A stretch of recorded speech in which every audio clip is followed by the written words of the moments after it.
Hello, passengers, and welcome aboard the TV Pilot's License with service to Los Angeles and the Harrison Parker Law Firm. We ask that you please fasten your headphones, secure your podcasting device, and remember that while switching seats on this flight is not permitted, we are fully okay with you switching bodies with your fellow seat mates. Welcome to the TV Pilot's License. My name is Geoff Kerbis, joined by Rich Inman and our special sub-guest pilot, J.W. Crump, back again. Yeah. I'm knocking on the cabin door. I'm also co-piloting. I can't believe you made JW a sub for this entire episode. That seems unfair to him. JW, how are you? Welcome back, and thank you so much for joining our episode. I'm not letting Richard get away with the most out-of-pocket thing he's ever said to a queer man in his life. He's like, he made him a sub for the entire flight. Hey, I didn't choose the phrasing. It is 2 p.m., sir. It's 11 a.m. for me. Oh, God. Well, welcome everyone to the podcast. You might be noticing that Max, our trusted co-pilot, is not died. here this episode. He's not here for just a few weeks, but we have lined up a bunch of great guests for the couple of weeks that we don't have Max, and we're excited to bring you along with their journey. For those of you who are joining the TV Pilot's License podcast for the first time, or maybe are a frequent flyer, we are a TV-based podcast that focuses on some of your favorite and maybe some of the most infamous TV pilots around. You can watch our smiling faces on YouTube. You can also listen to us anywhere that you subscribe to podcasts. But before we talk too deep and too in-depth about this week's episode of Drop Dead Diva, Rich, you usually have a question of the week for us. What is this week's question? Yes, I do. And I did not know before watching this pilot that this is a body swapping movie, TV show. And I would say canonically body swapping. I don't know if that's... There's definitions to it. But I want to know if there is a writer controlling your life, what would be the craziest body to swap you in? Oh, okay. That's interesting.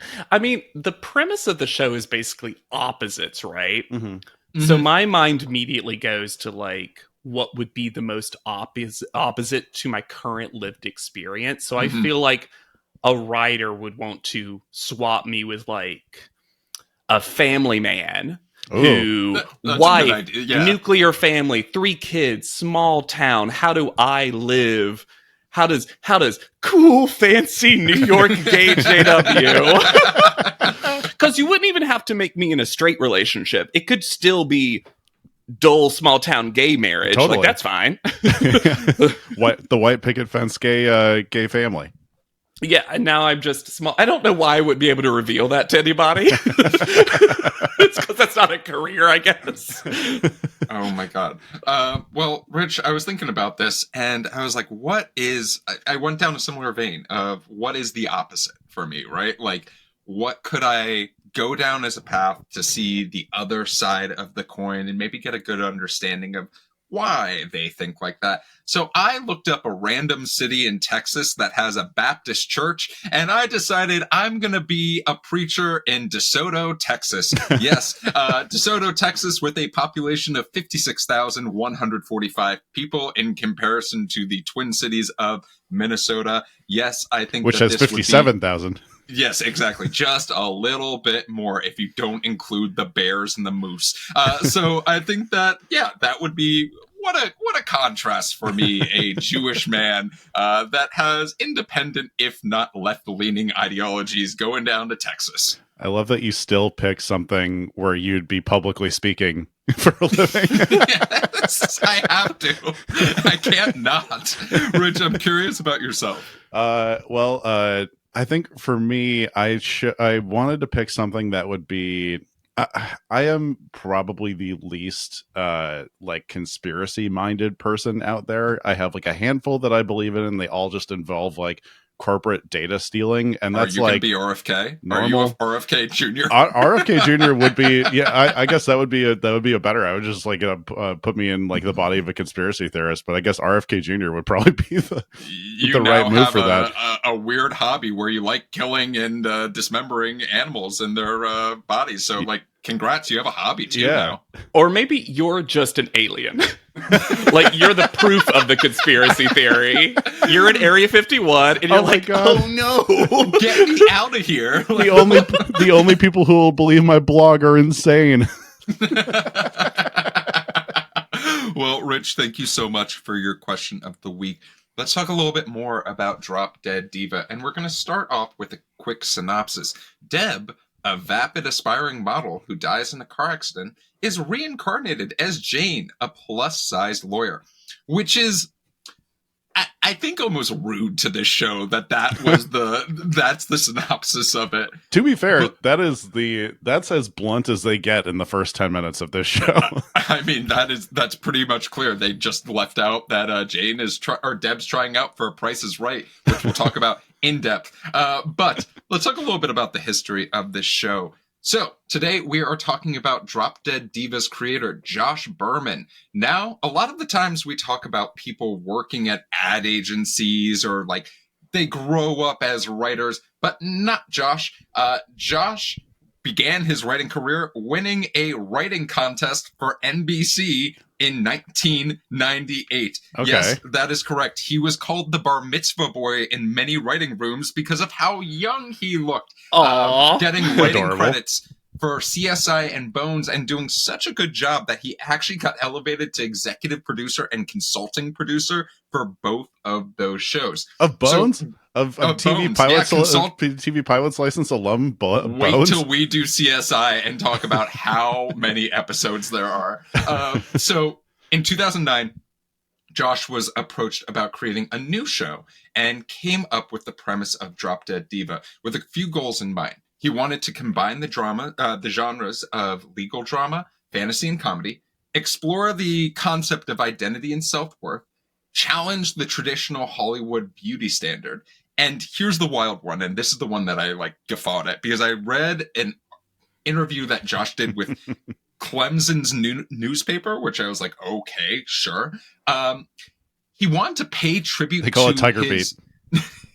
He wanted to pay tribute to his grandmother, who carried herself as a supermodel, but Berman said was a 4'11" chubby Holocaust survivor who instilled in me the belief that I could do anything that I wanted in my life.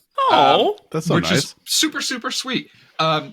Just to give you guys an idea, originally this pilot was created for Fox. They did not want to buy it or put it to series. So then Lifetime came along and said, fuck yeah, let's go for it.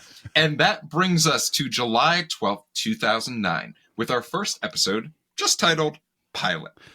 Right on. JW also has won an NBC writing workshop spot as well.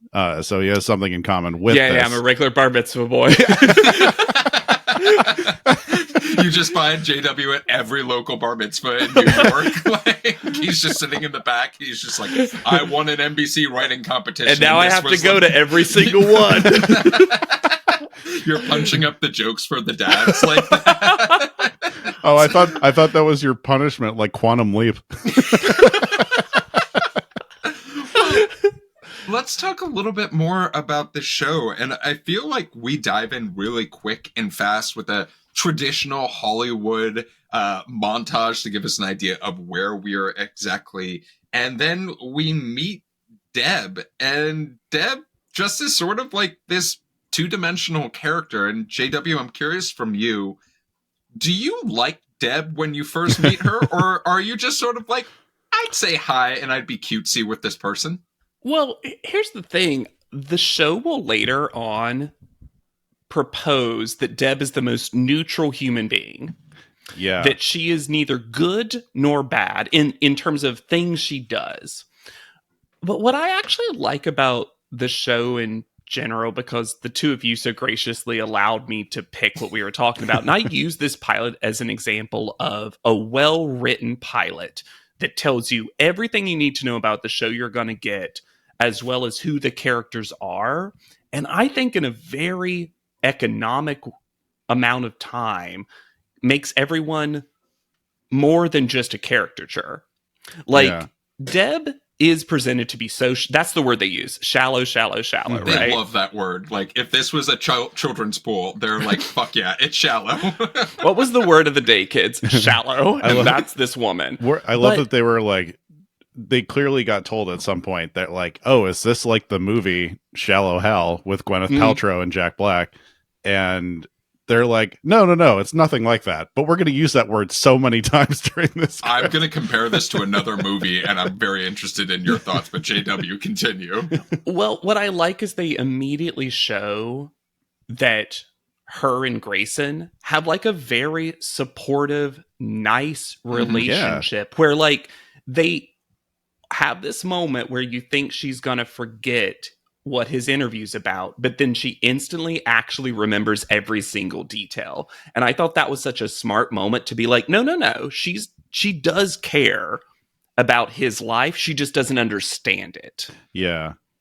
And I am such a big fan of the actress who plays Deb for the short period that we get Deb in the show. Brooke D'Orsay? Yes, Brooke D'Orsay. Who is in one of my binge shows that I just finished, Royal Pains. And I think she's such a she is in Royal... You made me watch Royal Pains. Yes, I did make you watch Royal Pains. She's such a delightful... Unrelated to the podcast, you just made him watch Royal Pains. I just texted JW and I was like, you should watch Royal Pains, and he obliged. Anytime just someone suggests something, Rich, I do it. Oh, wow. To be clear, when I say I was made to do it. And you're wondering where Rich got the sub-joke from. And now, to continue... It is 11:20 a.m. No, I think that it's so important to have even a character who we only see for such a short amount of time in this pilot, like maybe 12 minutes elapse on the clock, but it leaves such an impacting impression because we're not going to really see Deb anymore in this pilot. We get this first impression of her, that she's a model trying out for The Price is Right. But then we see the juxtaposition. Who are we going to be comparing her life to? And that is Jane, who seems accomplished, but like a little bit of a mess. And Rich, this is your first time watching the pilot. What do you think of Jane? And don't get distracted by Margaret Cho. I implore you to not get distracted. It's really hard.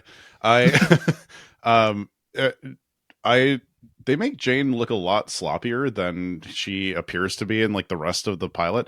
But the introduction of her character to Frankie Valli's Big Girls Don't Cry is insane. Why did they do that? That is such a like. This is 2009, right? When this came out. I mean, it's not like we didn't have the body positivity movement at all, but it was just like. She's fat, it's so like it's so ham-fisted with how they do it. And yeah, I mean, now was that ham-fisted, or was the fact that they showed Deb eating a grapefruit cut to a grapefruit that Jane pushes out of the way to be like, and muffin or whatever, and she's killed by grapefruits. Oh, they both are. Yeah, they both are. So, like, that's the thing that I think is so interesting about this is because as we go through the show, there's moments that it's beautifully written, right? Like that there's a little bit of nuance. There's like, they're very graceful of approaching like the concept of death and mourning and like identity. And then there's moments where they're just like, fuck it. Like we spent too much time. It's time for a lunch break. And like, let's just say, she's skinny, she's fat. Like what's gonna happen and how are they going to mix? I do like the use of grapefruits in both because I think it's like a not so subtle shout out to like the dangerous diet fads of like, are you guys familiar with the Scarsdale diet? Yeah. Okay. I was thinking more literally just my brain moms. went there as soon as you said that. Yeah, Scarsdale diet is basically like, what if you had a grapefruit, a cup of black coffee, and then 2 cigarettes for breakfast, and that's basically like your entire life now. It's a glorified eating disorders. It's an interesting choice. What did we think of the deaths that we saw on screen? Like hilarious. Oh, yeah, it's so funny. I mean, in all honesty, we see Jane die. We see Jane get shot because she trips on a grapefruit. And then Or was it the Hermes bag? Oh, it was the Hermes bag. It was the bag. I will say, I forgot. I knew that the pilot. So I watched this whole show through twice. This is like my comfort show. I actually like own all of it on Prime. And if you want to watch this, at the time of this recording, it is free on YouTube and has over 2 million views. People have watched this pilot a lot. And I forgot. I knew they both died. And I remember that Deb died via a car wreck because the opening credits you get in every other episode, they show that, right? Oh. Yeah, they remind you. Yeah. If watch the second episode because the opening credits have to re-explain the premise every single time, and it's very funny in the way they do it. But her getting shot, I forgot how horrifying it was for her to walk out and see everyone under their desk terrified, and you're like, I was like, this is a lot for basically the second scene of this show. Like, the actual shooting is not gory at all, but Margaret Cho and the Kim Caswell, the character, I don't remember her actress name, but them all hiding is like actually pretty terrifying. Yeah, it feels very like I maybe it's just like we're so exposed to shootings now, either in the office or the schools or wherever. Like, it just feels like it has so much emotional weight. This was like a scorned lover type shooting, but which is very TV. But but it does happen. But I mean, I think for as comical of a death as I was on my phone and here's this grapefruit truck that I didn't see, versus getting literally shot in your own office. Which, by the way, we don't talk enough about the full trauma that my favorite character, Stacy, goes through, who fully heard her friend die while she was on an elliptical machine and has to also then be the only person that knows she's not dead later. They put a lot on Stacy. Probably too much on Stacy. April Bowlby like absolutely destroys in this role, and like just it's such a simple role, but like you need a certain actress to do it and like do it well. There has to be that airhead, but like also your best friend sort of thing, so everyone could be like, I could be best friends with Stacy too, thinking about it. Let's talk a little bit about heaven, whether you choose to believe or not believe in it. God, there's no trope I love more than heaven as office building. Yeah, no, the concept of heaven as a corporate perk is the most depressing thing in the world. But I like the idea of this, like, you have your gatekeeper of sorts of this Fred person, played by Ben Feldman, and just him sort of being like, I'm not really sure what to do with you right now, like, but given that I've gotten to know you for like 5 seconds, I don't think it's going to be anything good. Rich, first time watching it, do you like the idea of heaven as a corporate office? First of all, I love Ben Feldman in anything, but I also did not see, or like it just felt very like, oh, this walks so the good place can run kind of a feeling. But I mean, how long or how old is that stereotype of like of writers using that of heaven as a corporate office building? Like, it doesn't seem that old, but maybe I'm missing examples. I mean, JW, can you think of one? Because I'm having trouble thinking of it. I think like after did they invent it for Drop Dead Diva? I mean, here's the thing. Drop Dead Diva really puts in some work to tell you exactly how this worked. Yeah, because later on we'll get your brain and your soul, those are separate.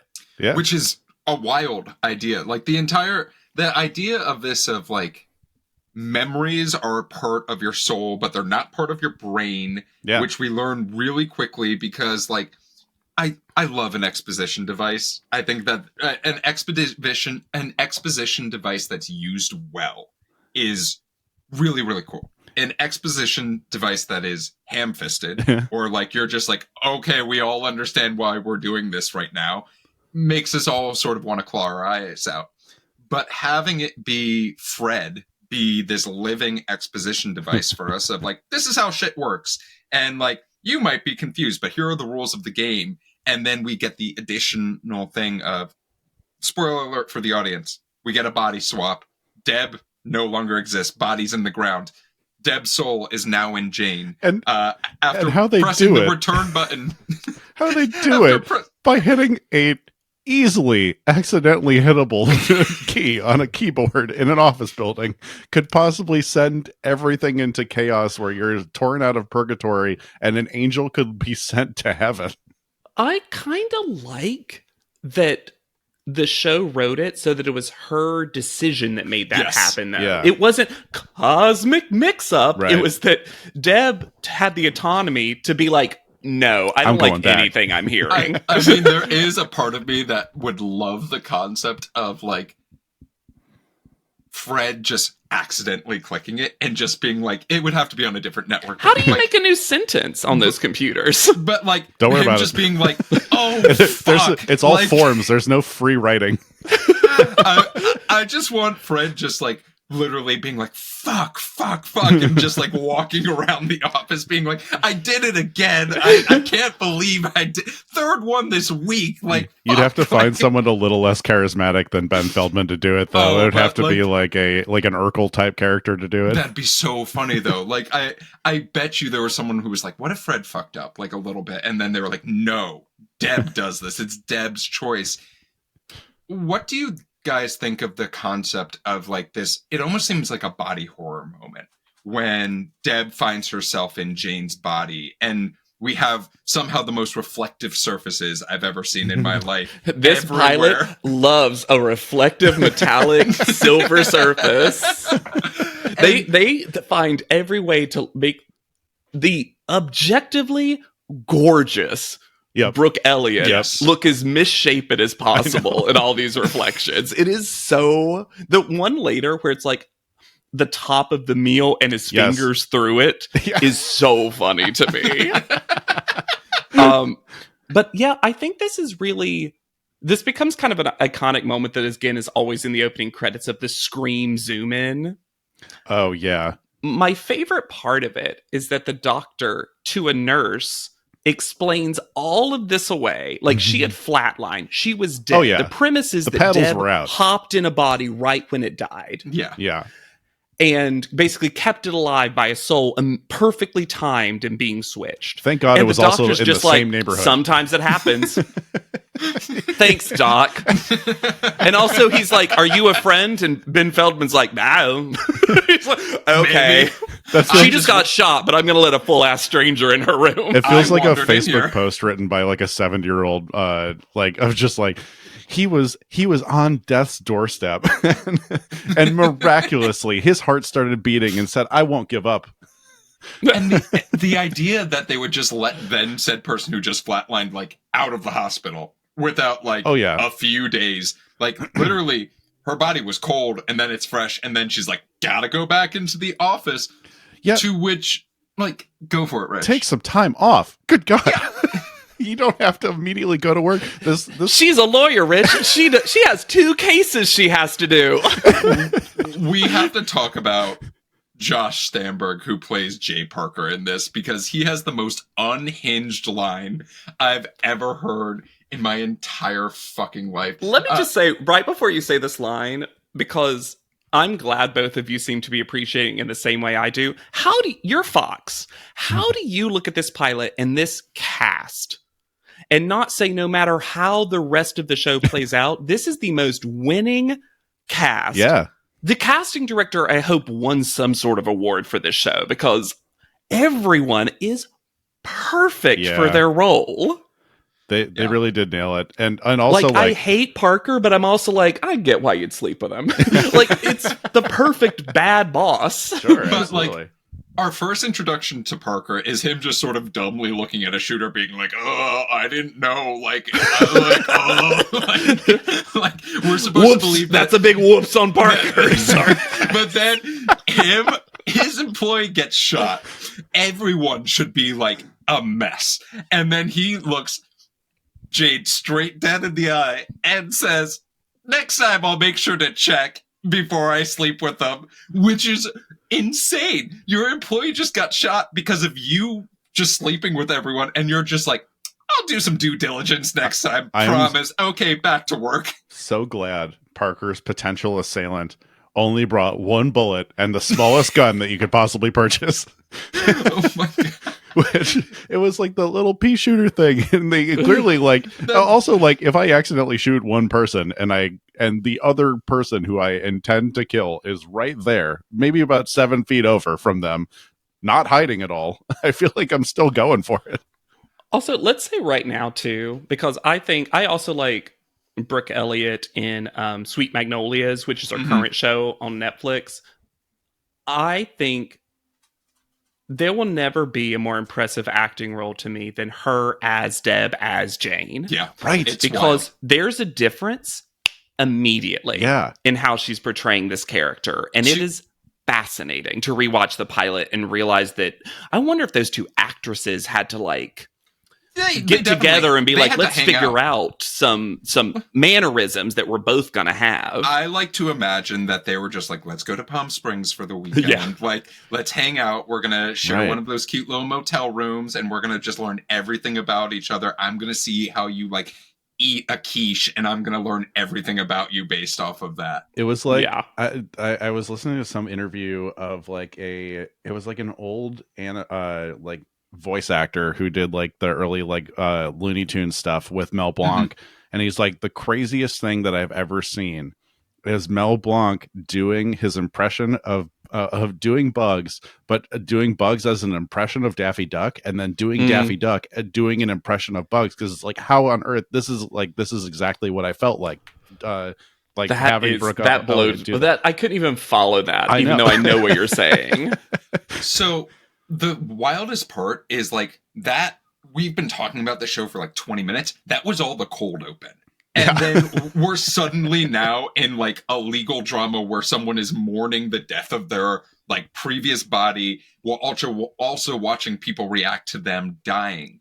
I want to talk about watching Jane go back to Deb's house, and then seeing her ex-boyfriend is technically what we would refer to Grayson as. This was such an emotional scene that I was not fully prepared for, of like, she has no idea what to do. Like, yes, they put in the little joke about her not fitting into a skirt, which is like fine. But otherwise, I was just like, this is fucking sad shit. Yeah, I will say they did. I think I liked the way that they didn't choose the most obvious thing of making both Brooke and Grayson. I'm sorry, of making Deb and Grayson very stupid, where they're just like Grayson's just like, you know, can't stop combing his hair, or he's just like, oh, I'm not that sad about Deb dying because I'll do fine and stuff like that. Like, I feel like that was the obvious, like, if they wanted to make it a very clear, oh, this person's really brilliant and has a heart of gold, but they're heavy, this person's vapid and stupid and all that stuff, like, they could have done that. But I really do appreciate that there's character depth to Grayson. Yeah, you have to have it to make what they want the season-long arc to be, because the whole premise is now that Deb as Jane, who I'm just going to call Jane now, because the show also demands that we do that now. Yes. They make that very clear at some point. She's like, I'm Jane now. Just so, because it is confusing. They literally have says a line in the where script they're just Bible, like, Deb is dead. You are Jane now. And then it's just like, I think even Stacy's like, you're Jane now. I'm going to forget your old name. I'm the most supportive friend you'll ever fucking meet, y'all. Truly. But that moment where, because they have this cool through line, even though it's so sitcom silly, of this nail polish called Ironic Taffy.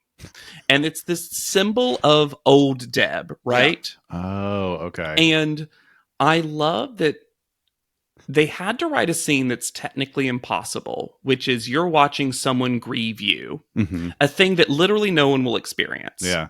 As we understand our universe.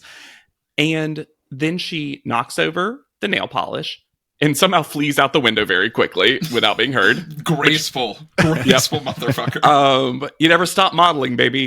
And he goes in and sees that, and from his perspective, the nail polish is spilled and there's wind coming in. So you can tell that the writer's intent was like, oh, and Grayson sees this as Deb saying goodbye. Yeah. And that was all communicated silently. Yeah. It's pretty, and I was just like, this is too... I think at the time, this was Lifetime's first narrative scripted show. And you could just tell that they were like, we're going big. This isn't going to be nearly as silly as it could be. Yeah. I also, and I probably should have set this up top too. It's like, I don't think Drop Dead Diva is the best name for this show. Drop Dead Diva sounds like a Scream Queens type show. And this is like, the diva aspect of it is kind of lost on me. But it just feels like, I don't know. Rich, I'm going to give you 25 minutes to figure out the alternative name. Okay. And that's what you'll end the podcast with. I'll be here. Love that you think with me as the co-host, we're only going to talk about the show for 25 more minutes, Geoff. That is generous of you. We are in minute 10 of the show so far.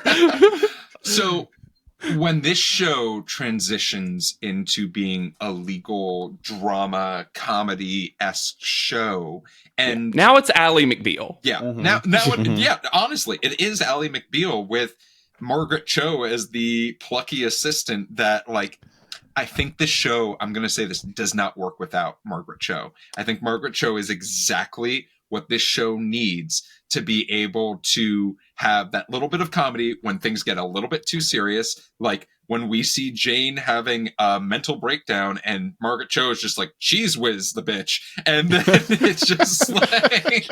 She is that perfect person who's like a comedian first, but can act. Yeah. Which is because...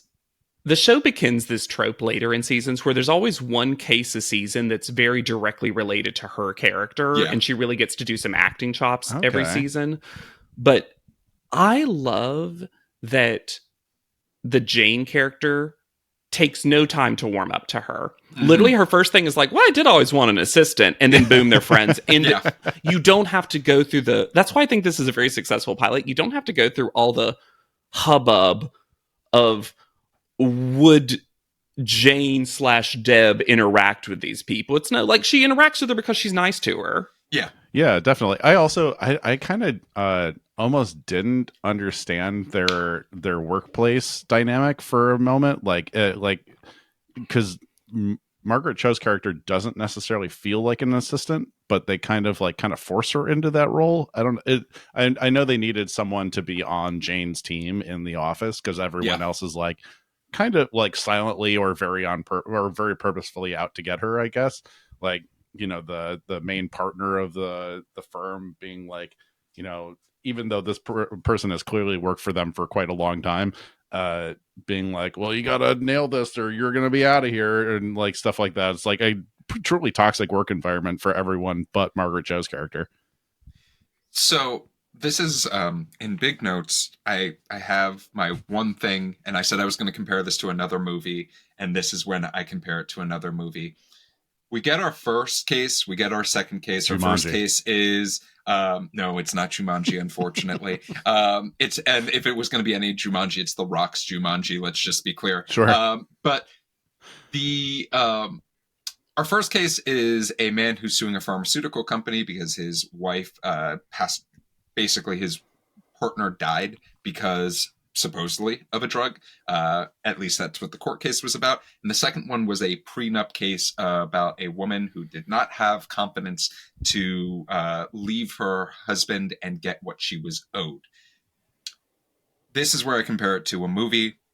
I continue, and I still, to this moment, feel like this pilot is just like, what if we made Legally Blonde into a TV show, and we had Claire Woods, and we had and the moment that I had this, and Rich, you're probably like, which moment was it? There were three, but the first moment was when we see Jane go and counter a witness for the pharmaceutical company, that doctor, and she's just talking about the Armani suit that's $2,000, and can she touch it? And I was just like, holy shit.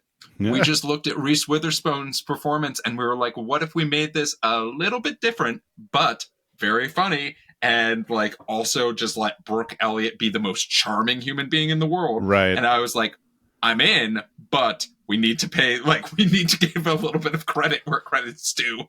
Yeah, the show really wants the show, I think, gets this negative reputation because the super one sentence log line is skinny model becomes plus size woman. Isn't that hilarious and or sad for her? And what it really boils down to is that they show Jane as a lawyer isn't confident. She's reading self-help books. Yeah. She doesn't go out to cocktails with the partners, even though she's invited. Like, they make it very clear that they're choices that Jane's making. Yeah. And I appreciate that it's not just Jane being bullied. It's that Jane herself lacks confidence for a myriad of reasons, one of which is the body she's currently in. And so Deb shows like, oh, her brains with my like presentational charisma is like a very winning combination for any human being. Because one thing I like about the show is they never have the character of Jane slim down. Yes. Oh, good. She stays, she gets a lot of makeover, fashion, new hair, whatever, but New they're wardrobe. like, no, that's Jane's body. Yeah. Right. Yeah, Because I think it could be a very risky move for the show to be like, and now that she has confidence, she did lose the weight. And I'm like, no. Right. I'm glad you never went there with the that's show. where the body confidence of this, like, Rich, I know you were talking about, like, yeah, we were sort of in this body confidence moment. Like, that is where I applaud the show. They're just like, she doesn't, like, look at the donut. There's a donut scene where there's donuts at the table, and she's like, I'm a person that eats donuts, and she's just fully like, that's it. That's all we're going to comment. Eat the fucking donut and move on with your life. Like, and I was like, okay, cool. Like, good. We didn't need a big, like, oh, I can't eat the donut. And then she, like, her body, like, just gives in sort of thing. Amount of restraint that the main writer or possibly writer's room had to do to make sure that she does not change her body in any type of way. There's no like fatty go boom moments of like that are so like ubiquitous with people being comically overweight, like people poking fun at overweight people and stuff like that. It is, for all intents and purposes, it is like, oh, she's finally feeling some freedom being in Jane's body. There is no moment of like, I wish I could go back. It is like, I mean, there is at the very beginning, but it's like she's learning to love herself and actually learning to love like maybe not having such control over her own diet needs. And that's lovely too. I think that's beautiful. One thing I really like, and I like how they incorporate it, is I appreciate that Deb as Jane likes being smart. Yeah. I love that. And I love that it hurts. I love just about to say. I love that they do this. And by the way, they never get rid of this. This happens once per episode till the end of time. So could you imagine being so smart that it hurts you every time you think? That she just says something lawyerly and is like, oh, ow, okay. Yeah, everything comes It's to her like a very funny to migraine, me. like a genius migraine. I'm so glad you both brought this up, because I have to ask, if you realized you're smart, or you had a friend who was like, oh fuck, I'm smart, what's the first thing you're asking them? Because she's like, what's the capital of New Zealand? What's the square root of 113? Because everyone thinks it's Auckland and it's not. I love that Terry, Margaret Cho's character, is there, and she's like, yeah, you've been smart. What are you talking? Also, the hand wave of this smart pilot to be like, the doctor told me there'd be some amnesia.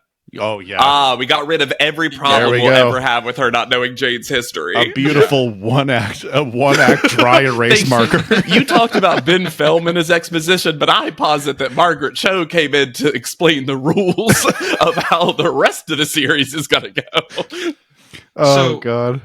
One thing that I do want to bring up is I want to bring up like our true introduction to Stacy as a character, because hell yeah, you already said Stacy is your favorite character in this pilot, and I understand why, right? But I have to bring up the question: if a random person you never met came up to you and started divulging all of your deepest secrets to you, would you invite them in or call the cops? Because I have to say, Stacey, I'm calling the cops first, and then it's like, wait a minute.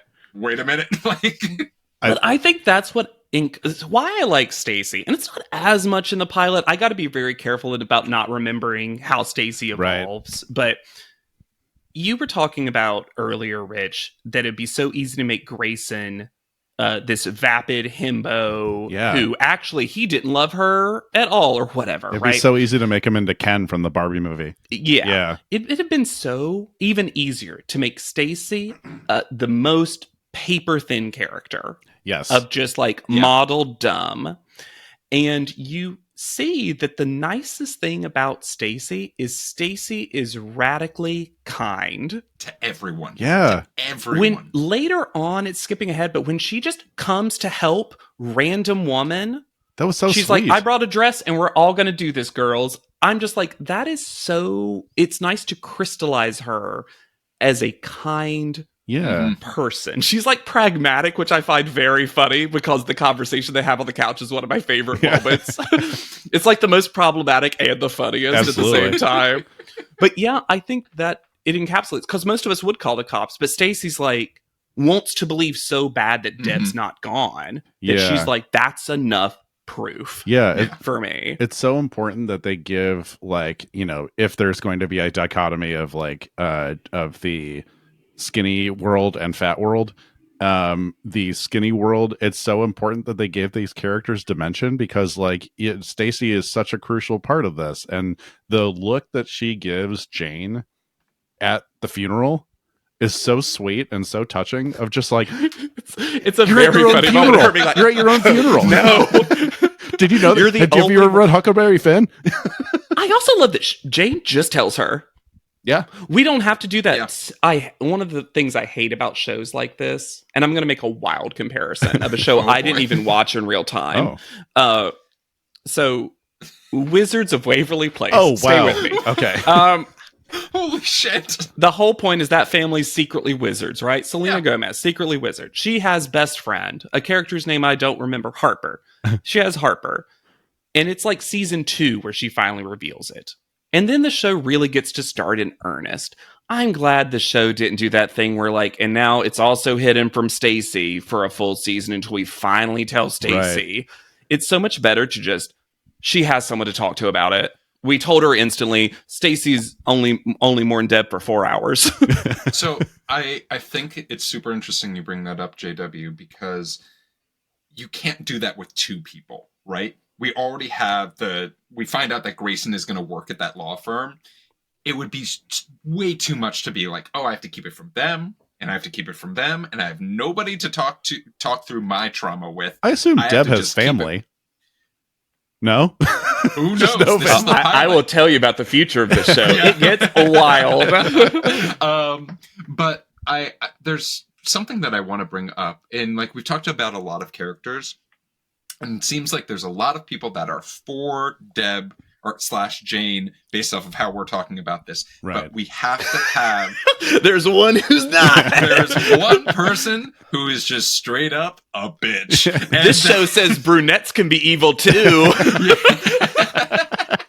And the character of Kim Caswell is bananas. Yeah. It is utterly bananas. I love her. I love that she's actually a super villain. Yeah. The idea, I hate her in The Office.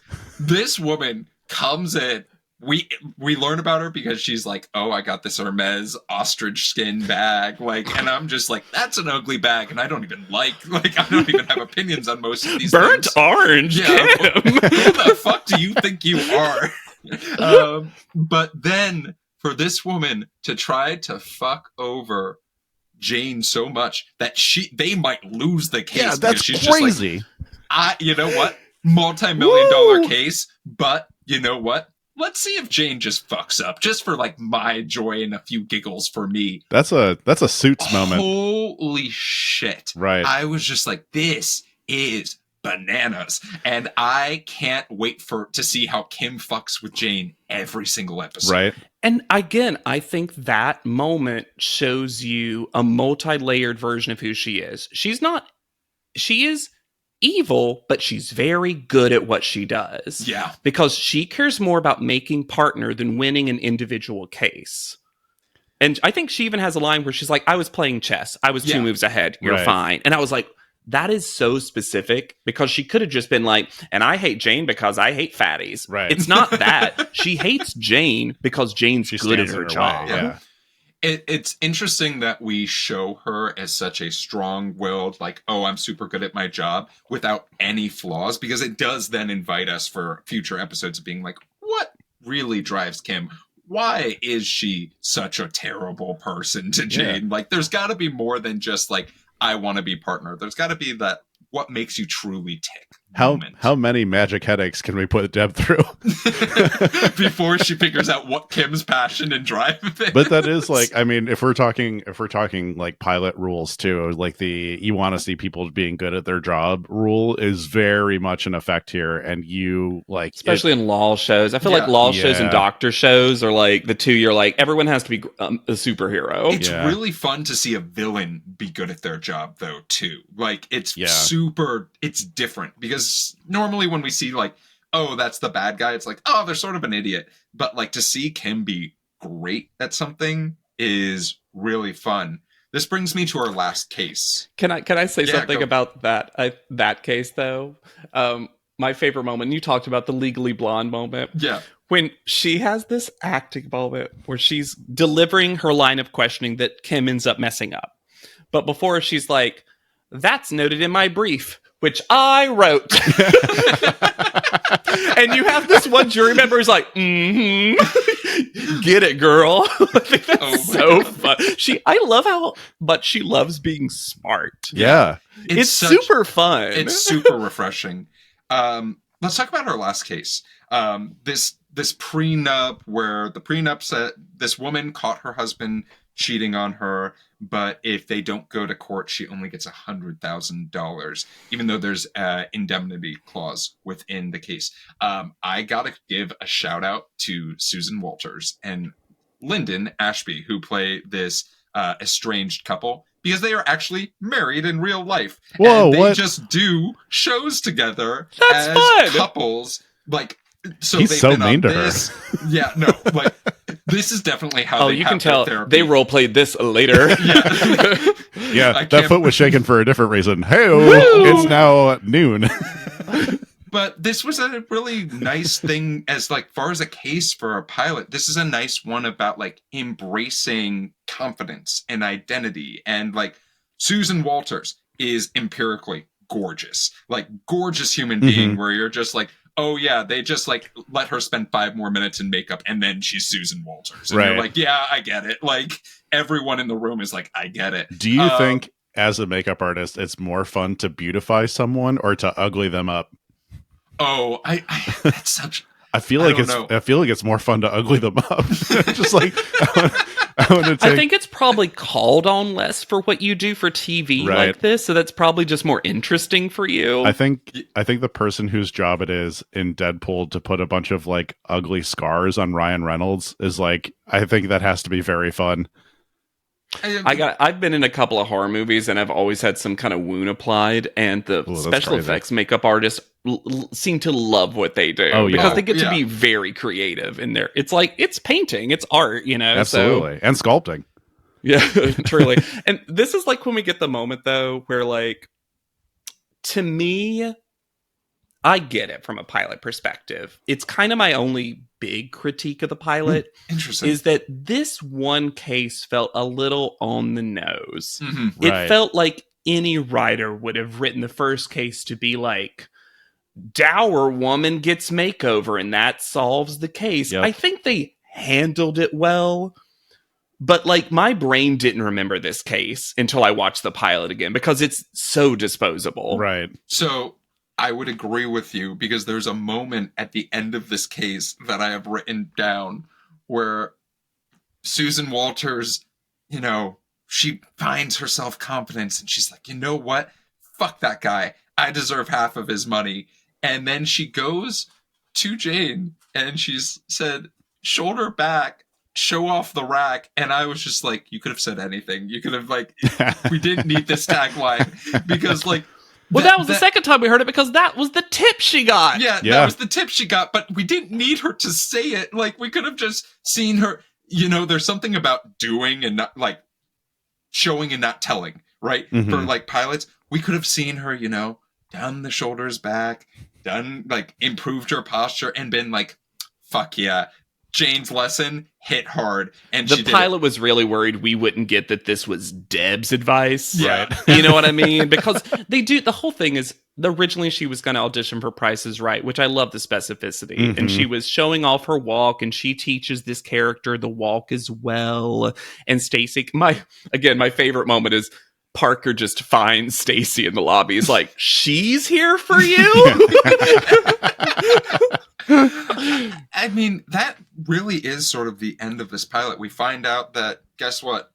Jane is really good at her job. She won both of the cases, or she got favorable rulings for both of the cases that she has. When she gets to confront Kim, too. Yeah. And there's a really funny moment where she, as Deb more so, gets to call out the, as she calls it, frauda fake thing and show, like, kind of Deb's brain holding a lot of information, which is like, they haven't done that color since 2003. And if you really knew about purses, you'd know that. I can smell frauda, blah, blah, blah, blah, blah. Damn. And it's very nice to see that the show isn't like, Deb is useless, and now she's Jane, and the only thing that was good about Deb was her charisma. It's like, no, Deb also held stuff that could be wielded powerfully. And the other runner I want to talk about is her office window. Oh my God. Because the last shot of this pilot is the worst thing about it. Because throughout the whole thing, by the way, this set changes. The office is different. Yeah. Every other episode. It's so much like nicer. This was clearly a pilot set. We'll talk a little bit about where this was filmed, because you'll sort of be like, oh, I get it now. It feels like a real office building. I'll give it that. Wow, a real life office building. I've been to that office. She thinks her office is really hot. She can't get the window open, and she eventually breaks the window with a cat sculpture. Yeah. That, of course, is super reflective. That apparently Jane's mom gave to Jane. And then she says, if they replace it, I want a latch. And then they show that at the end. And I actually like that she like stood up for herself in a way. But then at the very end, and this will be every episode, they give her a balcony later, which makes a lot more sense because Drop Dead Diva loves a shot of Jane looking off into the night with one random character with her talking. Nice. And this time it's Angel Fred. And the two of them talk. And then there is a hard cut to the most green screen shot you've ever seen of a window. And they zoom out to see the city. And it's so poorly done. Like, this, I was shocked when I realized this was 2009. Yeah. Because I was like, we had better technology. Yes. But why did this happen? So that is our pilot. But I want to make sure if there were in any moments that you really loved, things that you wanted to shout out, that we could shout them out, maybe give them a little bit more love. Ooh, yeah. There's a line that Stacy has in the very beginning when you're first introduced to her. Well, actually, it's the first line she says. She says, "Scott dumped me mid-workout." I want the record to show that she called her mid-workout, not sitting at the gym. It was not that important for her to immediately call this person, to immediately call Deb, but to be drenched in sweat mid-workout on the elliptical when she finally calls and says, "Scott dumped me." Was I don't know, that just like made me that whole made me exchange laugh. is really funny because Deb is trying to tell her, like, maybe you need to get a real job, and she's like, I'm a model, and she's like, the last thing you did was for JCPenney. They used recycled paper. It adds 10 pounds. Ugh, going green is bad for us all. So every line is funny. What about you, JW? Were there things that you loved about this pilot that maybe we didn't discuss? Oh, gosh. I mean, again, this is my comfort show. I love so much about it. It's very interesting to revisit a pilot of a show that really, like, grows in all of itself. What I really like is, and we didn't talk about it, is that Grayson's new to the firm. Mm-hmm. And even Jane as a character is this some kind of cosmic joke that I have to see him every day now. Yeah. And I really like that she listened to Grayson talk about her and then used that as her closing. And then, and I think this is very important, ask for forgiveness afterwards if he was uncomfortable. Yeah. She was like, sorry if that was weird. And he was like, no, I think it was a really nice tribute to Deb. And I was like, I really appreciate that fine touch that Deb/Jane really cares about how Grayson feels. Yeah. You know what I mean? It was like, I think there was a lot of great care in how all the characters came across, that you really left this being like, I want to see more of everybody. Yeah. I want to give all we talked a lot about a lot of different actors and actresses that were on this show, but Jackson Hurst did such a good job. That's Grayson, right? Yeah, Grayson's character. No one can misty eye like that guy. His eyes wet the entire pilot. Moist, just a moist man, just a moist boy. Just kicking through spray bottles of saline solution to get on set.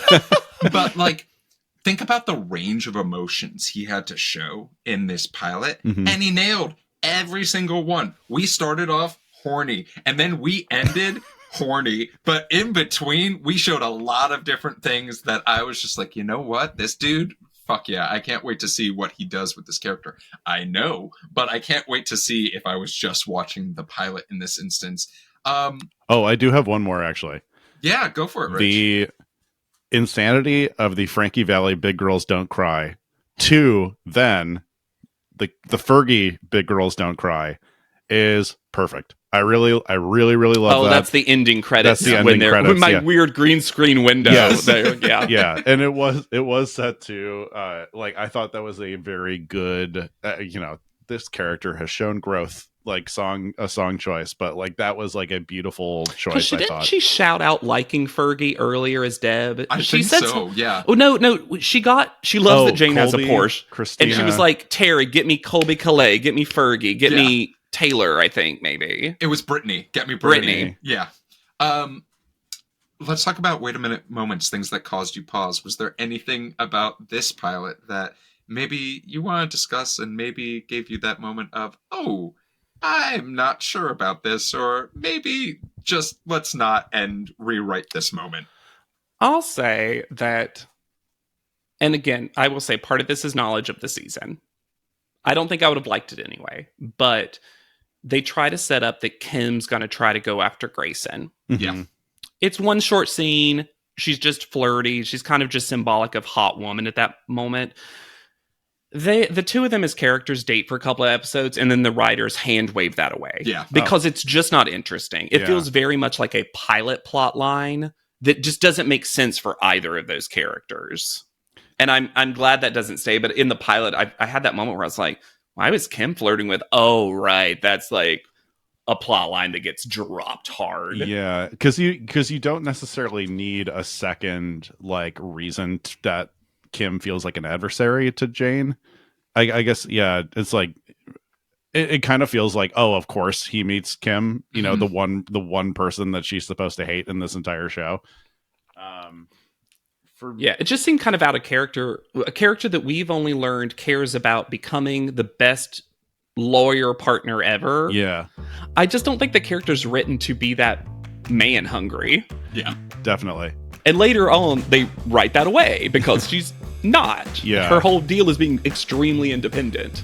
I feel Rich, like, what about you? I feel like for the audience that they intended, like having the man hungriness is not necessarily like, that would not be up there. That would not like suit it well.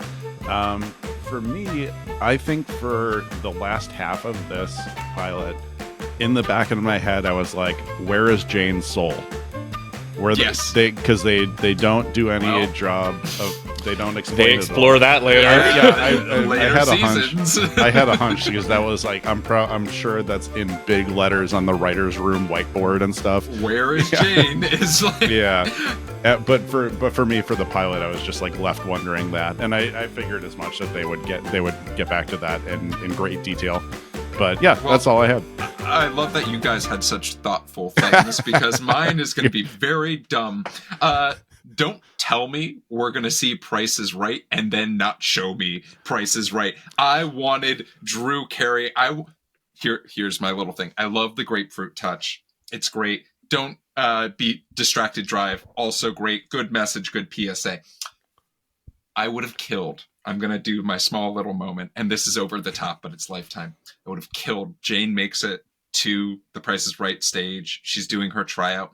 And then she spins the wheel, and the wheel takes her out. I know what you're saying. And the wheel takes her out. Because every time I watch the Wheel of Fortune and I see some idiot spin the wheel, I'm like, they could get hit in the head and just they're gone. They go bye.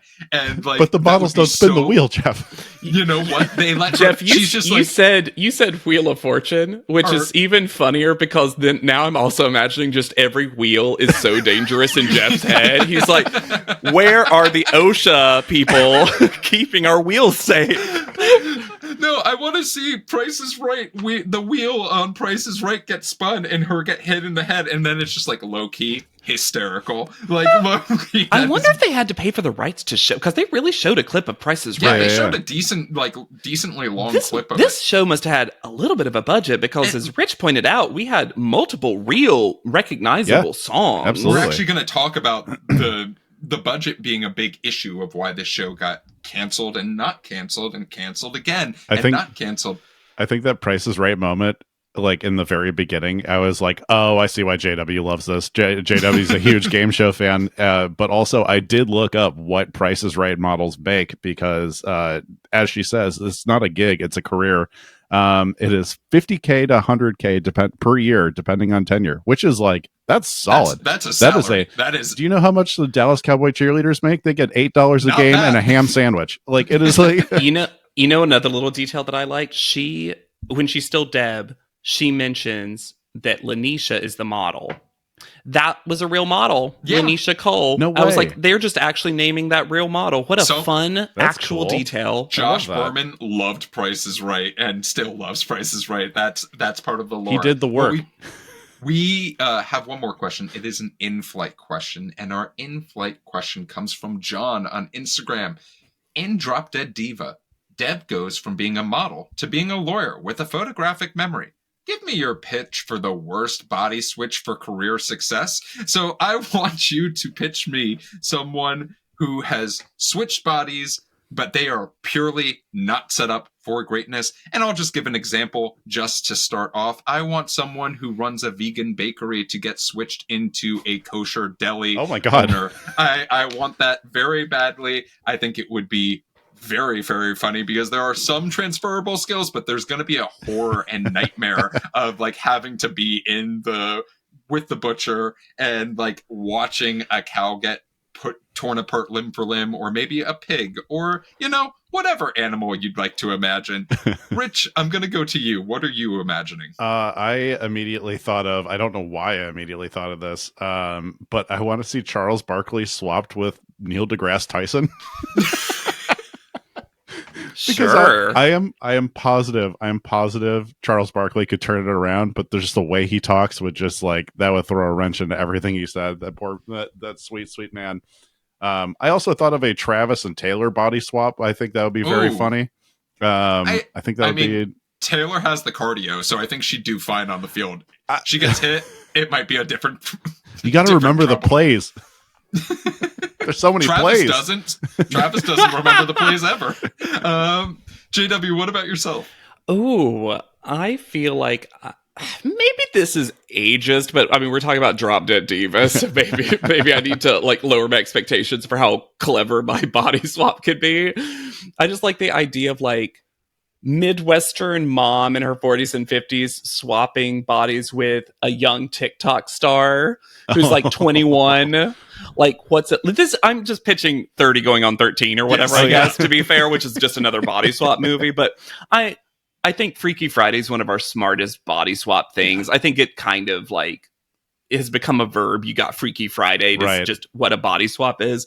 And I think generational age stuff is even more talked about now. Like we really define our generations. Yeah, and why I do think we that's do that? always a recipe for fun. Is it just to sow division? Like what is like, because like how much difference do we all have between people who are Gen X, or how much difference do we? I mean, obviously the chasm between us and boomers seems to be growing before there's a big difference. Yeah.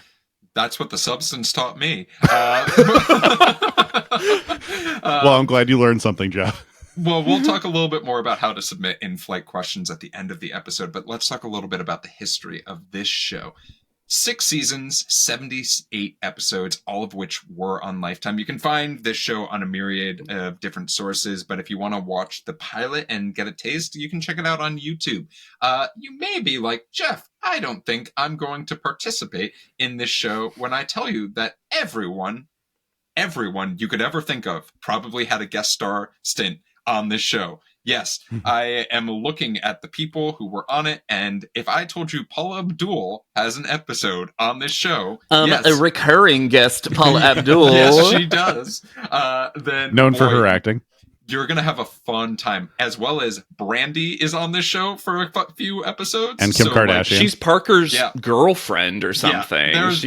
This show is just like, do you want to be on the show for a little bit? The show was kind of famous for people who weren't known for acting being the guest, because it's one of those lawyer shows. You need guests every episode to be clients, plaintiffs, judges, whatever.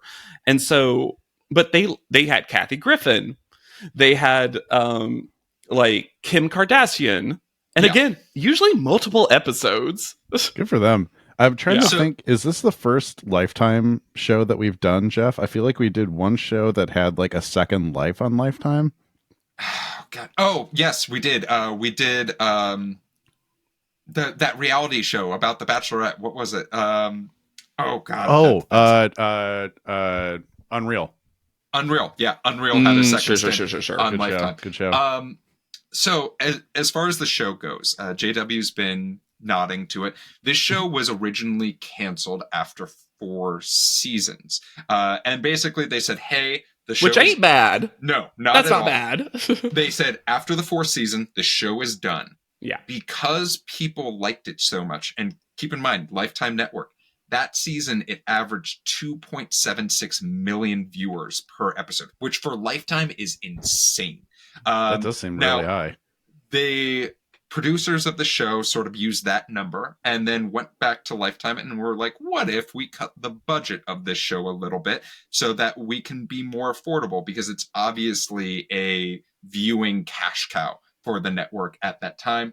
And they were able to get 2 more seasons. Each season was a battle. I am just going to say that there were a lot of back and forth from the studio of like, 5 seasons is enough. And then it was like, no, 6 seasons. That's it. We're done. Like, we don't need any more of this.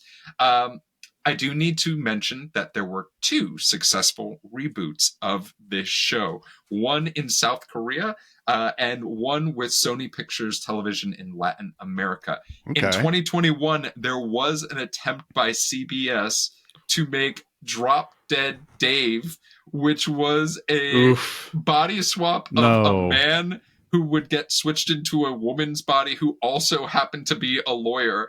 And then they decided... lawyers? What is it?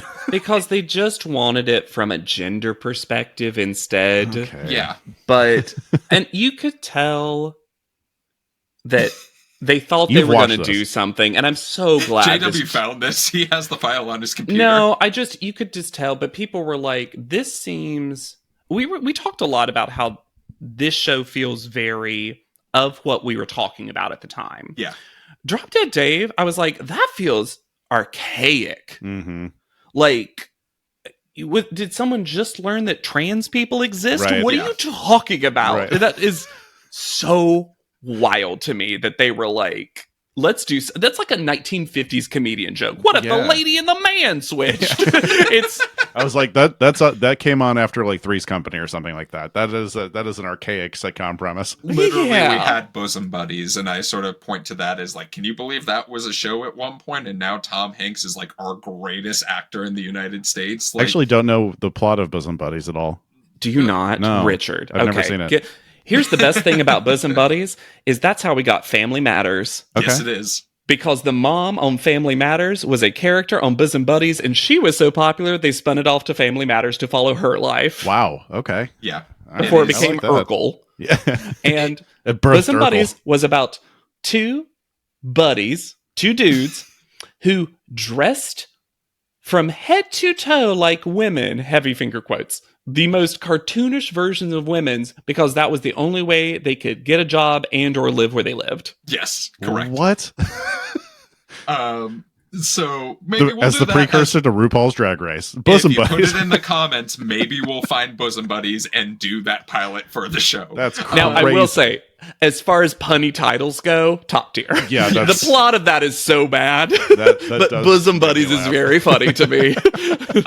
So we did talk about the set for this show. So this show was entirely filmed in Georgia. Originally it was filmed in Peachtree City, Georgia, and then Sonoya, Georgia. But all of the office scenes were in this gigantic studio that was in a hangar at the Atlanta Regional Airport. So they built a full fucking set. And the reason why they did that is because tax incentives from Georgia. They were just like, money, thank you, appreciate it. I'm just imagining It's them sunny have enough to be California, right? Yeah. I'm just imagining them having to call cut every 45 seconds because the plane's landing. As far as the cable TV show and viewership numbers, really impressive. The show peaked at 2.84 million. The final season got 1.36, which is just, that's good for today. That's really solid. That is really good. As far as you can find the show entirely on DVD, there are box set collections available on Amazon. And then as far as awards, 10 nominations for this show, but the 2 wins were both GLAAD Awards, which is pretty fucking cool, because this show definitely did try to broaden some mindset and some horizons with some of the plots I think that they were had. Specifically for episodes about certain cases. Yes, they were. Because I will say, the show didn't have many recurring queer characters. It's interesting you bring that up. Both of the awards were for non-recurring character TV episodes, which is a GLAAD award I did not know existed, but I hope I find out more about shows that won that award. The Day Player Award. Yeah. But that is the history of this show, and Rich, it is time for your game of the week. Yeah. All right. So breaking from a little bit of tradition of trying to get JW's like feel of a show or just like expertise on a show, I came up with a little bit of body switching media trivia. So there are. I like that you're just like, I don't want JB to get another W.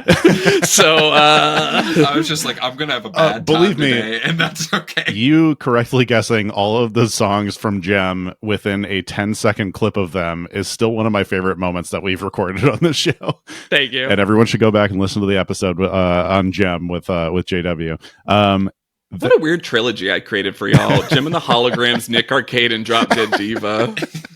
Like the two of you can be like, we have a gay friend. We've got proof 3 fucking times. Oh man. Yeah, if Smash didn't say we have a gay friend, then this definitely does. Ironically, a show I haven't seen. Oh my God. Yeah, Geoff, how homophobic of you. Wow. All right. There are 2 sequels to the original book, Freaky Friday, which I did not realize was based on a book, which, of course, inspired the movie now movies with Jamie Lee Curtis and Lindsay Lohan. What is the plot of the first sequel to this book? Okay, so the 2 main characters are Annabelle and Boris. They are best friends. Yeah. So Boris becomes class president and through another body swap becomes President Jimmy Carter. Annabelle and her friend Boris find a magic TV that plays the future and they use it to start betting on horse races. Annabelle body swaps, this time with the brain of her little Yorkshire Terrier, and Annabelle, through reading a magical book, is transported back in time and to the time and scene of Little Women. Which of these is the actual plot? I will say, well written, because all of those sound equally bonkers. Thank you so much. I just like to imagine the Jimmy Carter one. They didn't have to sell the farm. Like he didn't sell his farm in this universe. I only like it if it's Jimmy Carter now, at the time of recording this. I love that every time someone talks about Jimmy Carter now, they're like, still alive? That's basically the Yorkshire Terrier plot line if we're just doing that. Okay, so we got Jimmy Carter, we have Magic TV and horse races. We have the horse races, Yorkshire dog, Terrier, and Time, Little Women. Yeah, I like the Little Women one. I think that sounds like one that I'd actually read. I was going to guess that too, because I feel like the natural progression of body swap is time travel. Yeah. So I'm going to go Little Women as well. You were on the absolute right path of body swapping to time travel, TV? but it was the Magic TV, and they start using it to bet on horse races. It is called Boris Gets Billions. Well, I think we found where Back to the Future 2's plot came from. Boris is a big name for to give a young character. So okay, so it's a weird thing in this character in this book, because like his actual name is Morris, but because he has like really bad congestion, he keeps saying his own name is Boris. So they find out later that it's Morris. Yeah. Yeah. Okay. In the plot of Freaky, starring Vince Vaughn and Catherine Newton, movie. A teenage girl. All right, Geoff, you can't answer this then. A teenage girl unintentionally switches bodies with a movie star, B, corrupt cop, C, gorilla, D, serial killer. I mean, I've seen the movie, so I know the answer. Have you also, Jeff? Yes, That's a popular movie, Rich. I'm sorry. It's a serial killer. I'm so sorry. It was a serial killer. I'm so sorry that I haven't seen this Vince Vaughn body swapping movie. I'm all about the Vince Vaughn Renaissance, in all honesty. Like, I love that movie. Pretty good movie for what it was, I thought. Exactly. Yeah. Okay. In the fascinating The Hot Chick, Rob Schneider swaps bodies with a high school girl who shoplifts cursed African earrings. Rob Schneider's character then robs them, taking one of the earrings, triggering the body swap. Did this movie A, make money, or B, lose money? And this is based on the production cost versus gross income. I just watched this movie 2 weeks ago. Why? Why? Because it's free on Hulu, Rich. There's so much, and I was like, so you know many what? things are free on Hulu. How offensive is this movie? And I am here to say pretty damn offensive. Yeah, I believe it. Now, I'm going to guess that this is one of those that lost money, but I'm more hopeful that it did. But JW, what are you thinking? Yeah, just to break our current tie, I'll say it made money, so that one of us is right and one of us is wrong. Yeah, so one of us wins, and it's probably JW. An excellent move, JW. It made $20 million. $20 million? $20 million. And also, I'm going to say, how did it not have a sequel if it made that much money? It grossed 56 and cost 36 to make. I'm wondering, they didn't really That's leave. Like a 50% comeback, though. Yeah. You would think they would have Hot Chick too.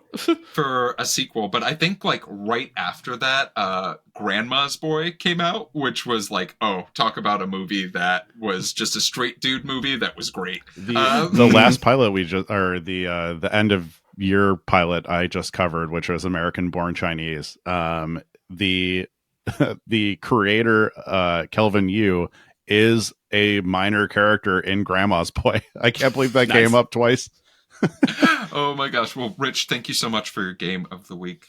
Gentlemen, we are coming to the end of our flight talking about Drop Dead Diva. But before we end this flight, I have two questions for each of you. And the first one is based off of the pilot and the pilot alone. Would you consider watching more of this show? Can't wait to hear JW's answer on this one. Maybe start it for a third time. Okay, this will kind of ruin it for Rich's answer, but I do want to say, if you're interested in watching this show, which it's one of my comfort shows, the first 3 seasons are excellent television. The 4th season is very good. They lose Ben Feldman. Mm-hmm. Right. New Guardian Angel. Oh, okay. Yeah. I think Superstore to Mad just Men and came stuff. out. Right, and some other stuff. He just got big. And then the 5th season, they lose Parker, which really hurts the show. And they've added some characters too, but like the 5th season is okay. And the 6th season of this show is bananas. Is one of the wildest things you will ever watch. And skip ahead 2 minutes if you don't want it spoiled. I'm going to tell you right now what happens, Rich, because you'll never believe it. So you talked about Jane's soul. So Jane also returns down to Earth, and she gets put in hot model. Then the two of them solve a case together. Nope. Then, for a brief moment, at the very end, because 6th season they knew was their last season, they had a proper finale, and they went wild. Grayson also dies. Amazing. And his soul is sent into an alleged felon's body. Okay. And her last case is trying to free Grayson, who is now in this body. And by the way, Jackson Hurst barely appears in the episode because of that. And I think this was a budget thing too. And the last scene is Deb as Jane and Grayson as new person as felon finally getting together. So basically it was like their souls were always meant to be together. Oh, but we don't have any time with this new Grayson. Also, this is just like there is no heaven really. It's just reincarnation. This is just like this is the entirety of and the also show. Jane's back, and Jane's as model has now just gone off and had her own life. Also, Stacy gets together with a judge who became Jane's ex, and they're having a baby together, and like it goes all over the place. Rich, I'm going to suggest you just skip over seasons 2 through 5 and then watch season 6, take an edible, watch season 6, and then we're going to do a Patreon episode when we start a Patreon where it's just Rich going through his notes of watching every episode of the season entire 6. 6 season. Rich Inman presents How Did We Get Here? I love that. But my second question is also, do you think that I think this show is very unique in the sense that it is very much about self-empowerment, value in self-identity, but also sort of hiding that, putting the vegetables, putting your peas into the mashed potatoes sort of thing of like, we don't want you to know this is here, but it's here, right? Mm-hmm. Is there a place for that type of show in our current media landscape? And if you think so, is there a network that you'd love to put it on? Oh, interesting. JW, we know you're going to watch more of this. This is your comfort show. So what's your answer to that second question? You know, it's interesting because I think Drop Dead Diva itself, as we've mentioned once or twice, is very of its time. Mm-hmm. Like, I think that when you rewatch this show, your brain immediately goes to what the conversations were then. Because I thought you were going to ask, could this exact show be made today? Which I know we've talked about on the other episodes I've been on. And my thing was like, I don't think so. I think this is one that, like, Drop Dead Dave told us that we shouldn't try to recreate this. More. I don't know. Honestly, I'd love to hear what you have to say about that, Rich, if you have an opinion, because I'm not sure offhand what I think about that. I think these two questions are extremely related because I would watch more of this show. I think this truly won me over. I had very low expectations, I think, from the name. And then I had really low expectations. Let me tell you, if you're going to watch one episode, season 1, The Dress is kind of like where the show finds itself. Oh, okay. For 100%. Okay. Yeah. And then, and then when I read the description of it, I was like, oh no, is this making Shallow Hal a TV show? And it's not. It's like, it's so much better than that. I think there is a place for this type of discussion and this type of, I think I like it now in a 2024 like lens, like right now, because they gave everyone depth. They gave everyone, their wants are very clear. The only real like thing that I was missing was where the hell is Jane's soul, but I guess that gets solved. But I do think ish. It gets addressed. Okay, I wouldn't say it gets solved. But yeah, I think this would be good right now in the stage of where the body positive movement is, because there was another one of our guests, Rosie Blair, is going through this right now with her account being like, for it initially being very health at every size, very like, no matter what, I'm going to keep being me. And that has continued to be her thing in a weight loss journey. So, and what has transpired is she became like she unintentionally became like the face of like, if you're fat, you should change kind of thing, which is not what she was going for. And even was like on Real Time, or like her photo was on Real Time with Bill Maher, which is not the place you want to be and not the place she wanted to be. No. And that sucks. and then started getting like bullying notes from like health at every size people who are just like, well, why are you encouraging everyone to try to change themselves and not look inside for acceptance? So clearly there is still... We also have a fast way to do it now. Like a lot of the conversation that we're having, in my opinion, is what do we look like in a post semi-glutide world? Right. Yeah. Right. What is what does Drop Dead Diva even exist as a show if theoretically rich Jane who can own a Porsche could medically make herself into any body that she wants? Right. Yeah, and that's true. And I honestly, I would extend this to a body switching element of like people who are liberal and conservative, or like things of that nature. I feel like we're not far off from a show like that in the name of fake or quote unquote unity. Even though one side very clearly wishes a lot of violence toward another. I do think there is a place for this. I really enjoyed this with a 2024 lens. I think it came around for me even more. Yeah, and I'll finish this off. I think that I would definitely watch this show again. I also have seen every episode of this show. Wow. I didn't know that. I didn't know that either. Yeah, I want to keep that close to the chest, just in case. And just in case you two hated it for some reason. Just in case you two told me this was a piece of garbage. And as far as watching more of this, I think that we are in an interesting stage as far as storytelling. And I'm going to bring up a show that I absolutely adore, but you're going to think I'm fucking nuts. The Sex Lives of College Girls show that's currently on HBO. I've never seen it. Is a wonderful version of storytelling of different stories of the lives of women when they go to college and the different pressures, and very much there is not a one size fits all. That's Mindy Kaling's show, right? Mindy Kaling wrote that? Yeah. Okay. I believe so. And I think that is such a great sort of approach, that there is room for storytelling like this. There isn't one version of perfection. There's not one version of pretty. There's not one version of all of these things.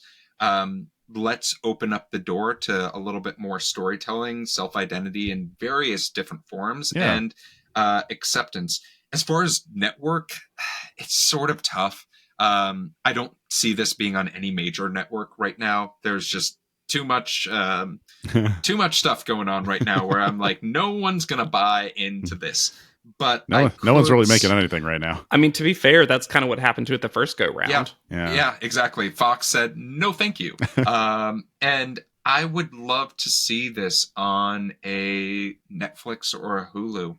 I think that there is this space for this, but you got to promote it the right way. You can't just be like, it's on there, go and find it. You have to make sure that you're saying, hey, we got this fun comedy that also is going to leave you feeling like you learned something today. Well, I actually think the marketing in our current climate, a lot of people in clickbait would be like, this new body positive, blah, blah, blah, blah, blah. And I think that's maybe a little bit of the problem you have, Rich, with the title of the show, is it feels like it's reductive to what the show's really about at the end of the day. Yeah. Like that, the whole plus size thing is kind of the hook. Yeah. Totally. And I'm not going to say it's a big part of the episode, the dress that I recommended to you. Like it's a major part of the story, and I don't want to take away from that. But it's a lot more about seeing yourself as multiple things at once. What's your life like if you accept that you have multiple different dimensions to yourself that might at sometimes even be at war within you. And I think that's where Drop Dead Diva really shines in its storytelling when it gets there, and why everyone feels more well-rounded than maybe the average procedural show, which this essentially is, because every single episode, Rich, is 2 cases.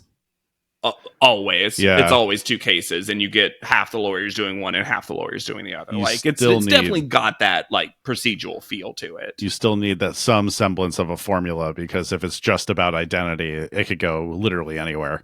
Honestly, by the 4th, 5th, 6th season, the Brooke D'Orsay, who plays Deb, she's only appears in the first 3 seasons. She's like hallucinations and stuff. By season 4, you kind of forget that was even the thing, is because you lose both her and Ben Feldman. Yeah. I was going to say, and I think that's why in season 6 they're like, no, we got to start tying up all the sci-fi shit.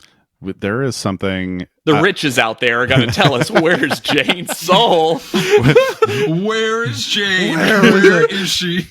I was going to say that gig has to be the Rolls Royce of acting jobs, where you're just like, your character is killed off, but they have to keep bringing you back. Like, and I don't know if either of you guys are watching Shrinking, but oh, I know what you're talking about. Tia as like the dead wife and mother, like her just being able to come back whenever the writer's room wants, and not having to like, but that the show is crucial and hinges on you. It's perfect. What an amazing job that must be. Well, gentlemen, we are at the end of our flight. Our plane has landed. But before we go, I want to make sure that folks can find you where you're at. First of all, JW, thank you so much for joining the podcast and joining this episode. Where can folks find you? We're obviously going to have you back, but where can folks find you? And next time you have me back, I would love, and I love that you have let me pick every single time. I'd love to watch a show I haven't seen. Really? Okay. Make me watch something I haven't seen before. Wow. You know what I mean? Oh, I'm going to make you watch something weird. Royal Pains again. You're right. A second time through is weird. Yeah. We know how every case was solved by this time. You can find me on Instagram at JW_Crump, and I am one of the 3 co-hosts of Pod Lead'em. That's Top Model Podcast spelled backwards. I think by the time y'all release this, we'll be in our last 3 episodes. Oh, wow. Whoa. We have finished recording at this point. As the time of this recording, we've finished every episode of Top Model. Whoa. We have 3 finale sum up episodes that we've been planning as kind of like a farewell to that. But yeah, I've officially watched every single episode of America's Next Top Model and talked about it. So if you are an America's Next Top Model person, a lot of people tell us that our original recaps all the way through still hold up. It's a lot of people's comfort walking show, I found out. So it's Pod Lead'em, POD So go and find that on wherever you find your fucking podcast. You idiot. Could you tell when I gave up on that sentence halfway through? Rich, where can folks find you? You can find me also dying from grapefruit-related reasons, and you can also find me on Instagram at Damn That's Rich, and you can find original sketch comedy from Max and myself at Dadwagon Comedy on TikTok. Oh, JW, I joined a new sketch team out here in LA. That's so fun. They're called Paperback, and they're lovely. Yay! And you can find me spreading the word of the dangers of wheels. But if you're looking for me on social media... Why aren't we talking about... It was our first invention and our worst invention. When people are trying to recreate the wheel, there's a reason. If you're looking for me on social media, you can find me at RunJeffRun. If you're looking for the TV Pilot's License, you can find us anywhere you listen to podcasts, as well as YouTube to see our smiling faces. You can also find us on social media at TV Pilot's License. If you have a question about the show or for our next episode, you can shoot us a question at tvpilotslicense.com or leave us a voicemail at 213-290-1713. Make sure to watch out for a sneak preview of some of the upcoming episodes that we have. But with the plane landed and the seatbelt sign off, we look forward to flying the bright skies of the TV world with you again soon. And until then, Rich, what's a better name for Drop Dead Diva? Oh, shit.